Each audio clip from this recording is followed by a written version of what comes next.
Winning formula time for the Minnesota Vikings, a 2-1 operation into a London game at Tottenham Hotspur Stadium against the New Orleans Saints. Paul Allen, Gabe Henderson, Vikings Entertainment Network and Vikings.com. Pete Bercich, analyst for the Vikings Radio Network and former player and coach with your favorite team. We begin with Pete. The fan-related winning formula here. Now, we've been to London twice for a couple of Vikings games, and they won them both. They beat Pittsburgh and Cleveland. So the fans at the game, the winning formula can be for whichever fan base has the loudest and most fans. Which team do you think will accomplish that, and why?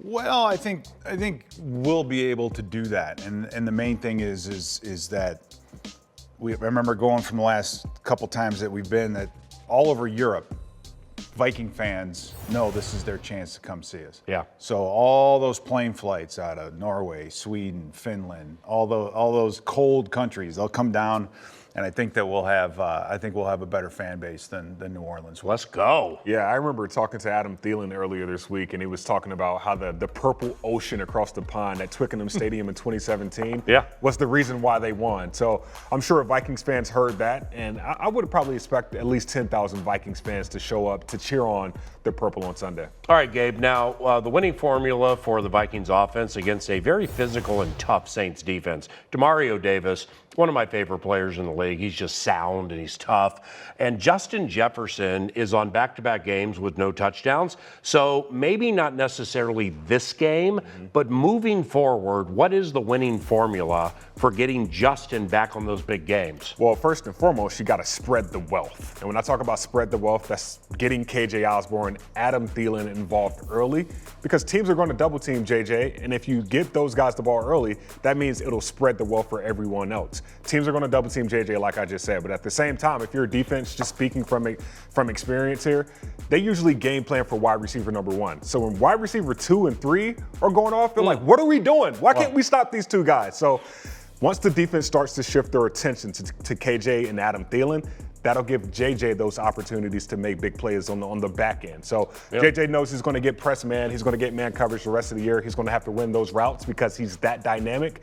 But I think there's going to be a lot of opportunities for him to make plays due to other people doing so. Yeah. And I think in the meantime as well, it's the press and the physicality at the line of scrimmage with a safety over the top.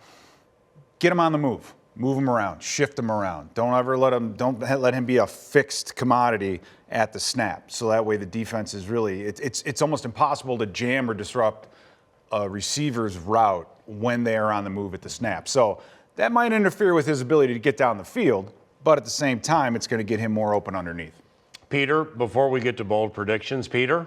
Yes, Paul? We may just have had a Gabe Henderson at Liberty University comparison to Justin Jefferson. So we need to clarify, because Gabe was a D1 receiver at Liberty. So we need to clarify, were you the one that was doubled or the ancillary piece that benefited? I was always the ancillary piece that benefited. I was always wide receiver 2. Okay. I was always a guy like, why the hell is this guy making plays? And we got another guy that we game plan for. So I get it in a nutshell. That's beautiful. Bold predictions. Let's go to Pete Bercich for his bold prediction. I'm going to say this. That's coming to you quickly, isn't it? We are going to have 2 interceptions. Hey. This game. One of which will be by a linebacker and one of which will be by a safety. Wow. If we can get some pressure on Winston, he focuses in on guys, and he's going to throw that ball no matter what. He's going to throw some jump balls. He's going to throw some 50-50 balls, so I think that's our safety.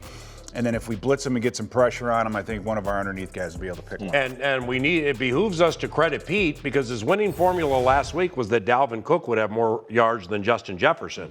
And, that's an underdog prediction, and he got there even with Dalvin leaving, so well done. Gabe, what's yours? I'm going to go with 150 rushing yards by this Minnesota Vikings offense against the New Orleans Saints. New Orleans Saints, 7th worst run defense in the NFL, giving up 140 yards rushing per game. I don't know if we see shoulder brace Dalvin on Sunday or Alexander Madison, but there's going to be a lot of opportunities to run the ball right down the middle of that defense. My bold prediction, Minnesota Vikings tight end Johnny Munt will catch the first National Football League touchdown of his career. And it takes place this week in worldly fashion, so everybody can see it. Let's go Johnny Munt. And let's go Vikings at Tottenham Hotspur Stadium. Let's beat those Saints. For Gabe and Pete, I'm Paul. Thanks for watching.